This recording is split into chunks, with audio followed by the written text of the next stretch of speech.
Well, good afternoon, everybody. Welcome to another round of the Hoosier Hero Drivers for 2024. Brandon Shepard, congratulations, but thanks for spending some time with us. Thank you. Yeah, it's an honor to be here, and I'm just happy that Hoosier was able to choose me and that the fans voted me as to be their Hoosier Hero.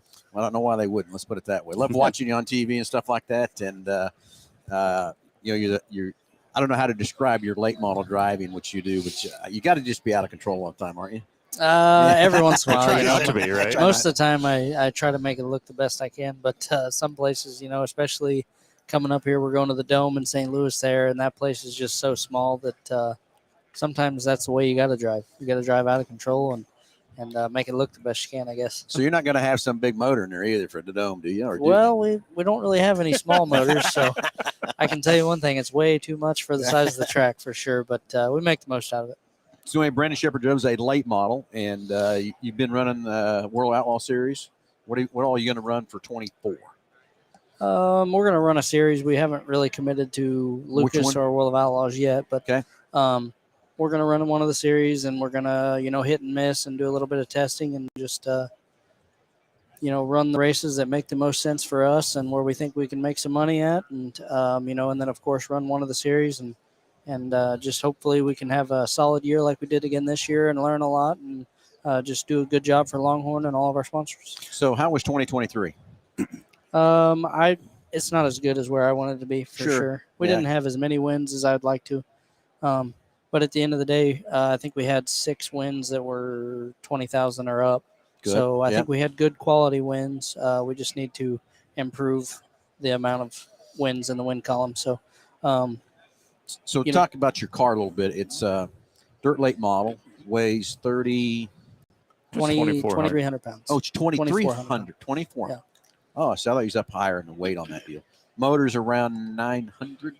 Yep, about 900 horse. Somewhere there. I can't disclose everything you want to disclose about that too, but tell us the thrill of that car when you're running down that straightaway and that corner's coming up and you're ready to set that car and the G-force and everything else too. Yeah, it's definitely a very humbling sport, and it's something that, they're difficult cars to drive. Some will say some cars are harder to drive than others and whatnot, but some other disciplines of racing anyway.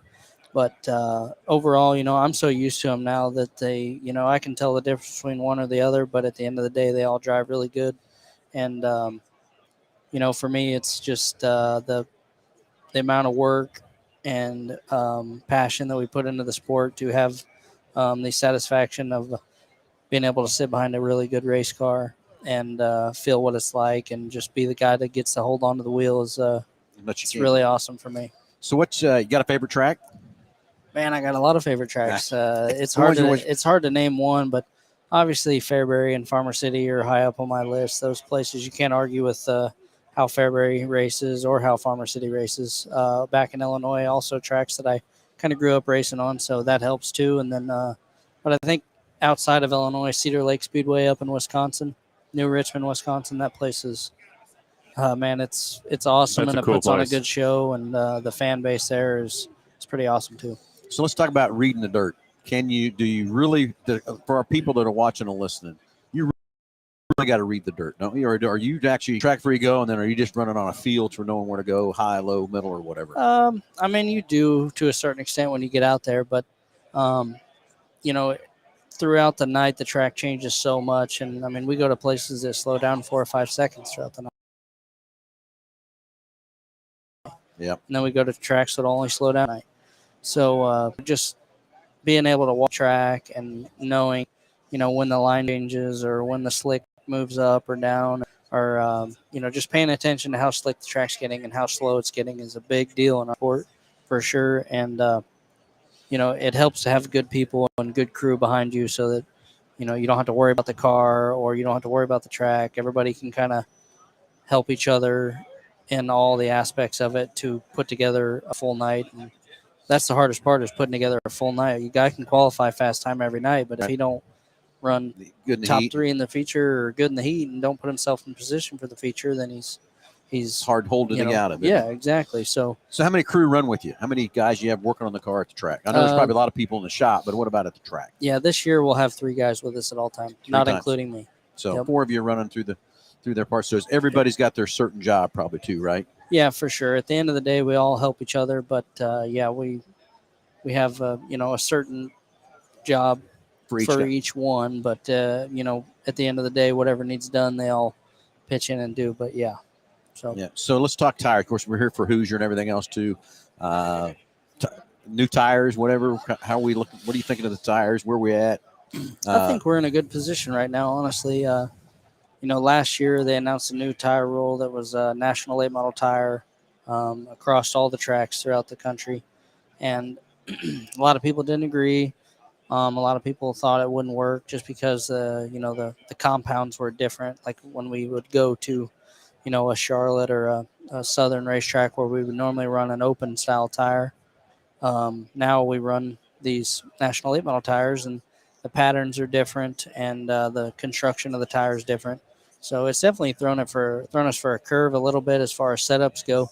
But I think overall, having the 3 or 4 compounds that we have, and being able to kind of minimize what we have in our trailer, and have a better idea for, if a guy lives in Texas and he wants to go race up in Wisconsin, he's probably got the right tires. That's the thing. Somewhere. So Being involved with Hoosier, the time we've been and stuff, was always blowing away how many options you had before this. There was just every time this one, WR1, W2, 12, there's sizes all over the place. So I kind of get the idea of kind of consoling, but you're right. It does make it easy for guys in Texas wants to go run up north or up south, or run north or whatever. He can get in his trailer and go. Exactly. Yep. So that's where I think it's helped. And for me, it really doesn't matter. I mean, we're going to put what tires we need to on the car anyway. And I think a lot of the national touring guys will say the same thing. But I think for the local racer, like we talked about Fairbury a little bit ago, Fairbury is one of them places that's getting to me to where it's one of the most well-known racetracks, dirt late model racetracks in the country. And there might be a guy that is from South Carolina that wants to go try his luck, and he's been on that tire, so now he can feel a little bit better about going up there and racing a few races, just because he's raced that tire before, to where in the past a guy from Fairbury could go to South Carolina and race on a tire that he's never raced on in his life, or vice versa. Yep. So I think as a whole they're going in the right direction, not only for that, but just kind of. I think a lot of people just the change. It's hard to change and everything. It's hard to change. You get set in your groove and everything. Yeah, it's hard to change. And our sport's evolving so much every year that I think that was just one of them things where a lot of other things were changed at the same time, like they always do, and then they thrown that on top of us too, and everybody panicked for a little bit. But I think at the end of the day, we're in a better position now than when we were. Very true. So we don't have anything locked in for 24. From that part yet, but probably have some announcement here shortly, whatever too. But long-term plans, just going to keep running late models. Got any other plans to run anything else or stuff like that, or race cars or anything? Yeah, I don't know. You never know. I actually I got an offer from a guy to drive a World of Outlaw sprint car at Jacksonville, my home track, coming up. I think the race is May 1st, so you never know on that. I've been offered that opportunity a few times, never have took anything of it just because we're so busy with our schedule, but that's something that I'd like to do at some point. I ran some sprint car stuff back in 2010 or 11, I think it was, and some midget stuff. The sprint car deal is it's always been intriguing to me, and them guys are a lot of fun to race with, and so maybe do that. But for the most part, long term, I think the late models where my home is, and that's where my heart is. So that's where I'm going to stay. That sounds good.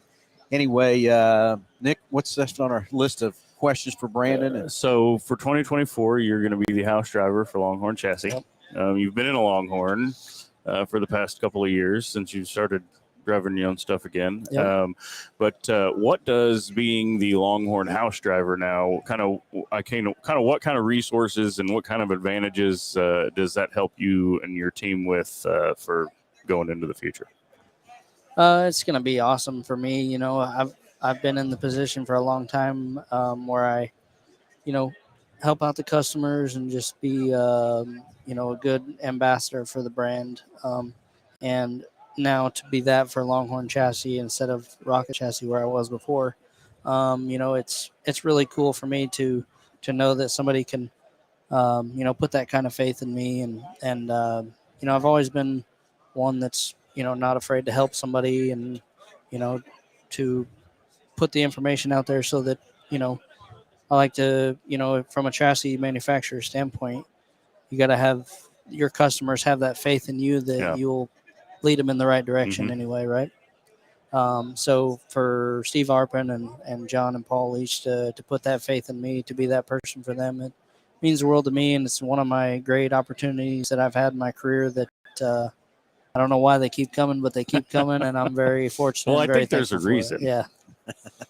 Just a little bit of a reason. There's a reason. Yeah. But, Exactly. but yeah, man, that's awesome. We're happy for you. We're stoked that you are a Hoosier hero for 2024. Appreciate that. Man, you're going to be a great brand ambassador, and man, we're just so happy for you. Can't wait to watch you some of your races that you come to around our part of the country. And I always enjoy getting out and seeing some super late model racing and watching you guys do what you do. And so, man, just can't say enough for you and your career, and just enjoy watching you, man. Yeah, I appreciate it, guys. Thanks for having me on here. It means a lot to me, and I'm going to keep trying to do the best job for you I can. I don't know. I think we've got ourselves in about the best position I've been in a long time right now, and we got a lot of good people in our corner with, Steve Arpin and Kevin Rumley and all of our great sponsors that we have behind us, and Matt Langston and all the guys at Bilstein, and just everybody involved with the team this year. I've got one of my old buddies back, my crew chief, Randall Edwards, that I worked with in 2016 when I drove for Best Performance. We have him back on the team this year, and then we've got a good crew behind us, so I think we're in a good position, and we should have good things to come. Good deal, man. All right, we're excited to hear what your schedule is going to look like for 2024. It's going to be busy, I can tell you. Well, it's going to be busy. I'm sure it is. Wife's probably not going to be happy about it. No, I'm just kidding. She gets to come with me a lot, so that's good. Got a great support system behind me, and we're looking forward to a busy 2024. Any other sponsor you want to thank or anything while you're on the air with us or anything, but helps you get up and down the highway every day? Of course, like I said, Longhorn Chassis, Bilstein Shocks, them guys they've brought me in like family. Treated me very well. Very thankful for them guys. Valvoline, Coltman Farms, Black Rifle Coffee Company. I know I'm going to forget a bunch of guys, but I tell you, Tom Paulson, Vern, my buddy Vern back up in Minnesota. He's been really good to me, and really thankful for him and everything he's done, and let me stay at his shop a lot this year. So that was really cool. And then, like I said, my dad, my grandpa, my wife, my kids, my whole support system, my great crew, the whole Riggs family, Scott Riggs, Jason Riggs, Jack, Tara, everybody involved with that side of it. I'm just really fortunate, really excited to get this deal rolling. Sounds like fun. Hey, Brandon, thanks for spending some time with us. Again, congratulations on being a 2024 Hoosier Hero. Good luck in 2024 and let's go for some wins, buddy. Thank you. Absolutely. We'll be supporting you. That's for I sure. appreciate it. Appreciate it very much. Thanks for having me. Thanks, you bet. Appreciate Thanks, it, guys. everybody. Thank you. We got one more coming up here around 4 o'clock Eastern time, 3 o'clock Central. Stay tuned. We'll be back. You can spit it out, in a few minutes. All right, guys. Thanks very much.